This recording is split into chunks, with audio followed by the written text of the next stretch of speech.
સુરતના ઉધના પોલીસે ગુજરાત ગેસ કંપનીના પાઇપલાઇનમાંથી ગેરકાયદેસર કનેક્શન દ્વારા ₹43,80,000 મૂલ્યના ગેસની ચોરી કરનાર 2 આરોપીઓની ધરપકડ કરી છે। આરોપીઓ ગેસ કંપનીના જ મીટર રીડિંગ કર્મચારી સાથે મળીને આ કૃત્ય કરતા હતા।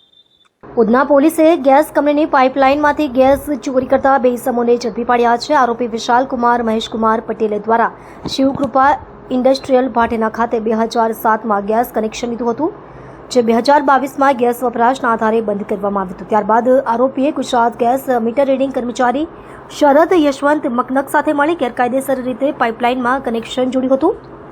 આ ગેરકાયદેસર કનેક્શન દ્વારા 59,054 યુનિટ ગેસની ચોરી કરવામાં આવી હતી, જેમાં કંપનીના પાઇપલાઇનને નુકસાન પહોંચાડવામાં આવ્યું હતું। સુરત પોલીસ કમિશનર અનુપમસિંહ ગેહલોતના માર્ગદર્શન હેઠળ ઉધના પોલીસ સ્ટેશનના ઇન્સ્પેક્ટર એસએન દેસાઈ અને જયસ ચામરે તપાસ શરૂ કરી હતી અને ગુજરાત ગેસ કંપનીની ટીમ સાથે સંયુક્ત કાર્યવાહી કરી પીએસઆઈ એમ.કે. ઈશાણીના નેતૃત્વમાં જિગ્નેશભાઈ અંબાલાલ અને સન્મુખભાઈ રણછોડભાઈ આરોપીઓને પકડ્યા હતા।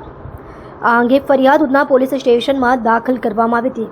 પોલીસ ગુજરાત ગેસ સાથે સહયોગ કરી ગેરકાયદેસર કનેક્શન અને ચોરીના અન્ય કેસોની તપાસ કરી રહી છે। આરોપીઓને કાયદેસર કાર્યવાહી હેઠળ ચાર્જ લગાવવામાં આવશે।